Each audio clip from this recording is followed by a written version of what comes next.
नमस्कार दोस्तों। आज के इस वीडियो में हम बिहार जीविका परीक्षा के नॉर्मलाइजेशन सिस्टम को बिल्कुल विस्तार से समझेंगे। परीक्षा में 70 प्रश्न थे, कोई नकारात्मक अंकन नहीं था, यानी नेगेटिव मार्किंग नहीं था। फिर भी बहुत से अभ्यर्थियों के मन में सवाल है कि अंक बढ़ेंगे या घटेंगे, नॉर्मलाइजेशन क्या होता है और यह फार्मूला कैसे काम करता है। तो ये सब चीज़ पर डिस्कस करेंगे और वीडियो को अंत तक देखिए, सारी बातें स्पष्ट हो जाएंगी। तो अगर चैनल पर नए होंगे तो चैनल को सब्सक्राइब करके जुड़ जाइएगा। देखिए, नॉर्मलाइजेशन क्या है ये समझिए। नॉर्मलाइजेशन क्या है, नॉर्मलाइजेशन का मतलब समझिए। अगर किसी शिफ्ट का पेपर आसान था या मुश्किल जो भी हो, तो सभी कैंडिडेट्स के मार्क्स को एक कॉमन लेवल पर लाना ताकि किसी को भी फायदा या नुकसान ना हो, यही नॉर्मलाइजेशन का काम होता है, यही नॉर्मलाइजेशन है। यानी इजी पेपर वाले के मार्क्स थोड़े घट जाते हैं और हार्ड पेपर वाले जो जिनका पेपर हार्ड आया हुआ था उसके मार्क्स थोड़े बढ़ जाते हैं। हम विस्तार से बात करेंगे और सूत्र वगैरह जो दिया हुआ है नोटिफिकेशन में उस पर भी चर्चा करेंगे, सूत्र को भी समझाने की हम कोशिश करेंगे। ठीक है, चलिए पहले यहाँ पे थोड़ा समझ लीजिए। नॉर्मलाइजेशन इन बातों को देखकर होती है।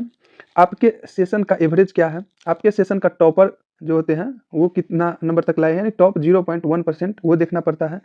सभी सेशन का ऑल ओवर एवरेज क्या है, सभी सेशन का ओवरऑल टॉपर कितना है, आपके एक्चुअल मार्क्स 70 नंबर में से कितना है, ये सबको देखना होता है। इन सब के कंपेरिजन से आपका फाइनल नॉर्मलाइजेशन मार्क्स निकलता है। तो हम इस सबको बताएंगे भी और समझाएंगे भी। चलिए, कुछ महत्वपूर्ण चीज़ें हैं जो आप लोग पहले समझ लीजिएगा, उसके बाद हम नॉर्मलाइजेशन के फंडा को और सूत्र को समझाएंगे। पहले परीक्षा की संरचना को समझ लीजिए। इसमें कुल प्रश्न 70 प्रश्न थे, ये आप लोगों को मालूम होगा। कुल अंक 70 नंबर के थे, यानी 1 नंबर के 1 प्रश्न थे। निगेटिव मार्किंग नहीं था। परीक्षा 1 से अधिक दिनों में हुआ है और पाली में भी हुआ है। एरिया कोऑर्डिनेटर और कम्युनिटी कोऑर्डिनेटर का तो बहुत दिनों में हुआ है और बहुत से पाली हो गया हुआ है, तो इस समय तो ज़्यादा नॉर्मलाइजेशन वेरी करेगा। लेकिन जिन लोगों का एग्ज़ाम 1 दिन में ही एंड हुआ है और उसमें भी 3 शिफ्ट में हुआ है, उसमें ज़्यादा फर्क देखने को नहीं मिलेगा, तो उस पर भी हम चर्चा करेंगे ही। जब परीक्षा अलग अलग पालियों में होती है तो हर पाली का प्रश्न पत्र एक सा होना संभव नहीं होता है। कोई शिफ्ट कठिन होती है तो कोई आसान और तो कोई मॉडरेट होता है। तो नॉर्मलाइजेशन, अब समझिए नॉर्मलाइजेशन क्यों आवश्यक है, ये समझिए। देखिए, मान लीजिए कि एक डेट पर कोई एग्जाम हुआ है और 2 पाली में हुआ है। तो पाली में माना कि हम कह रहे हैं, मान लीजिए पाली 1 जो है उसका प्रश्न पत्र आसान था और पाली सेकेंड में यानी सेकेंड शिफ्ट में जो एग्जाम हुआ है उसका प्रश्न पत्र कठिन था। तो आसान प्रश्न पत्र वालों के अंक स्वाभाविक रूप से अधिक आएंगे, क्योंकि आसान प्रश्न थे तो अधिकांश लोग सही करके ही आएंगे, तो उनको अंक भी अधिक मिलेगा, ये तो स्वाभाविक बात है।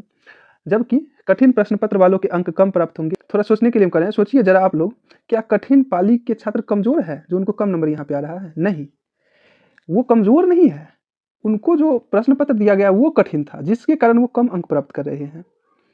वो कमजोर नहीं है, उनको उनको जो है प्रश्न पत्र ही कठिन दे दिया गया, इसीलिए वो कम अंक प्राप्त कर रहे हैं। जबकि कमजोर जो छात्र हैं उनको इजी इजी प्रश्न दे दिया जाता है, तो वो लोग अधिक अंक प्राप्त कर लेते हैं, ये होता है।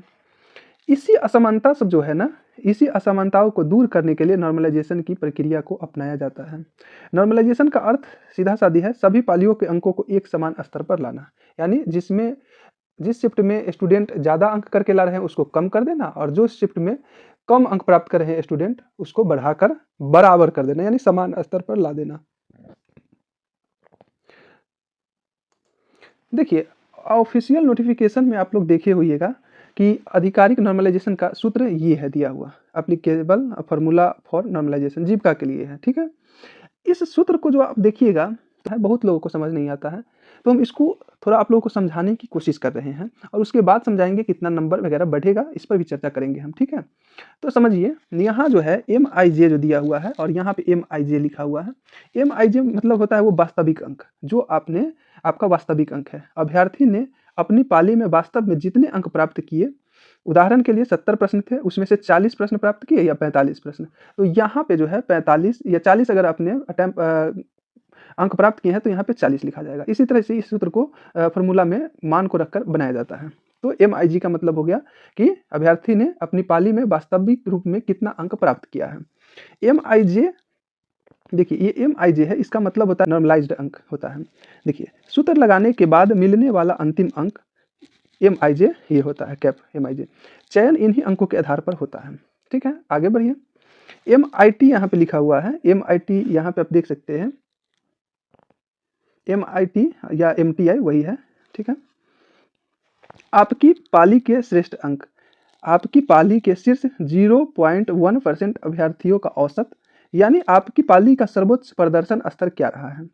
और ये होता है MIQ, यानी आपकी पाली का औसत स्तर, आपकी पाली का औसत प्लस मानक विचरण। इससे पता चलता है कि पाली कुल मिलाकर आसान थी या कठिन, ये देखने के लिए इसका प्रयोग किया जाता है। MGT सभी पालियों का श्रेष्ठ स्तर, यानी सभी पालियों को मिलाकर शीर्ष 0.1% अभ्यर्थियों का औसत क्या रहा है वो देखना होता है। MGQ ये जो होता है समग्र औसत स्तर क्या है ये देखने के लिए होता है, यानी पूरी परीक्षा का जितना भी डेट में हुआ है, सभी परीक्षा, सभी शिफ्ट को, सभी परीक्षा को लेकर पूरी परीक्षा का संयुक्त औसत स्तर क्या रहा है ये चीज देखना होता है। जब इसको कैलकुलेट करते हैं तो अब सूत्र का तर्क क्या होता है वो सब अब हम आपको समझा रहे हैं। देखिए, इस सूत्र का सीधा सा तर्क यह है कि आप अपनी पाली के औसत से कितना ऊपर है या कितना नीचे है।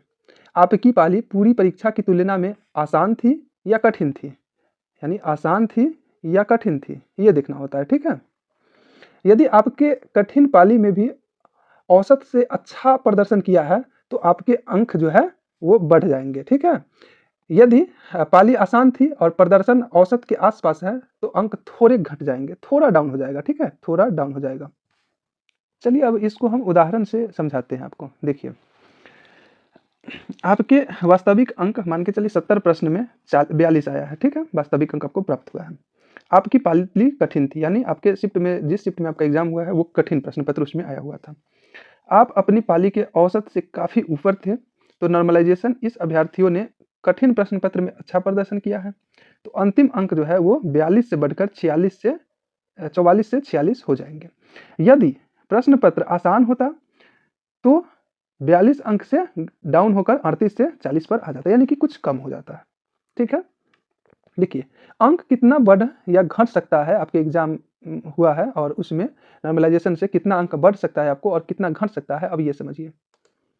देखिए, अगर कठिन पाली आप लोगों का रहा होगा तो 2 नंबर से लेकर आपको +5 नंबर के बीच में बढ़ेंगे, इतना अंक बढ़ेंगे। ठीक है, अगर कठिन पाली में रहे होंगे आपका एग्जाम तब।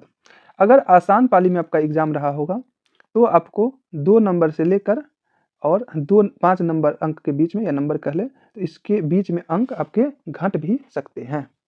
ठीक है,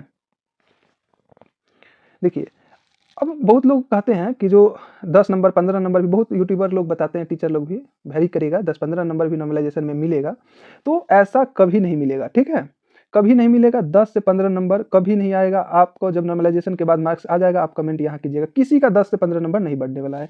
ये कोई रेलवे का एग्जाम नहीं है। ठीक है, जो 10 से 15, 20 नंबर, 22 नंबर तक जो बढ़ जाता है रेलवे में, वो चीज़ यहाँ नहीं होने वाला है। चूंकि वहाँ रेलवे में 100 प्रश्न भी रहते हैं और यहाँ 70 ही प्रश्न हैं, ये सभी देखना पड़ता है ना। तो आपको 10 से 15 नंबर, जो लोग बोलते हैं कि 10-15 नंबर तक बढ़ेंगे, वो ऐसा नहीं होने वाला है। 2 से 5 नंबर से ज़्यादा नहीं बढ़ेगा, 5 से भले 6 नंबर हो जाए वो अलग बात है, लेकिन 5-6 नंबर से ज़्यादा आपको नहीं बढ़ेगा, उसके अंदर में ही बढ़ेगा। किसको कितना बढ़ेगा ये भी बताएंगे। ठीक है, देखिए अगर आपका पेपर काफ़ी हार्ड था, यानी बहुत हार्ड था, तो पेपर थोड़ा हार्ड था तो बताएंगे, पेपर एवरेज था तो बताएंगे, पेपर थोड़ा इजी था तो बताएंगे, पेपर बहुत इजी था तो बताएंगे। आपका पेपर काफ़ी हार्ड था तो आपको 3 नंबर से लेकर 5 नंबर के बीच में बढ़ेंगे। ठीक है, 3 नंबर से लेकर 5 नंबर के बीच में बढ़ेंगे। अगर पेपर थोड़ा हार्ड था, यानी ज़्यादा नहीं कहे, थोड़ा हार्ड था, तो इसमें 1 नंबर से लेकर 3 नंबर के बीच में आपको बढ़ने की संभावना है। अगर पेपर एवरेज था तो आपको 1 नंबर बढ़ने की संभावना है।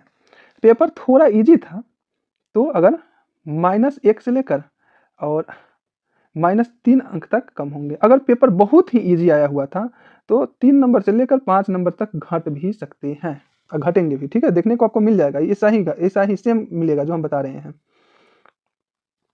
देखिए उदाहरण से थोड़ा समझ लीजिए ये भी कि आपके सेशन का पेपर थोड़ा मुश्किल था, आपने 70 में 42 ही सही किए हैं, 42 सही किए हैं।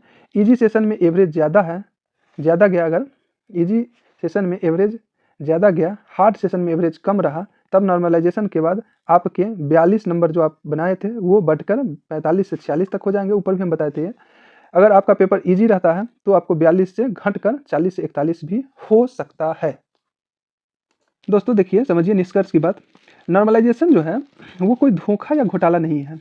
यह एक वैज्ञानिक है या निष्पक्ष प्रक्रिया का है, वो है जिससे हर अभ्यर्थी को समान अवसर मिल सके, इसीलिए नॉर्मलाइजेशन का प्रोसेस को अपनाया जाता है। इसीलिए आप लोग जो है चिंता नहीं कीजिए, अंतिम परिणाम जो है नॉर्मलाइजेशन अंकों से ही तय होगा। यानी जो आपको अंक प्राप्त होंगे उसमें नॉर्मलाइजेशन के अंक जुड़ेंगे, देन जो है वो अंतिम परिणाम जारी किया जाएगा, मेरिट लिस्ट जो है उसी पर आएगा।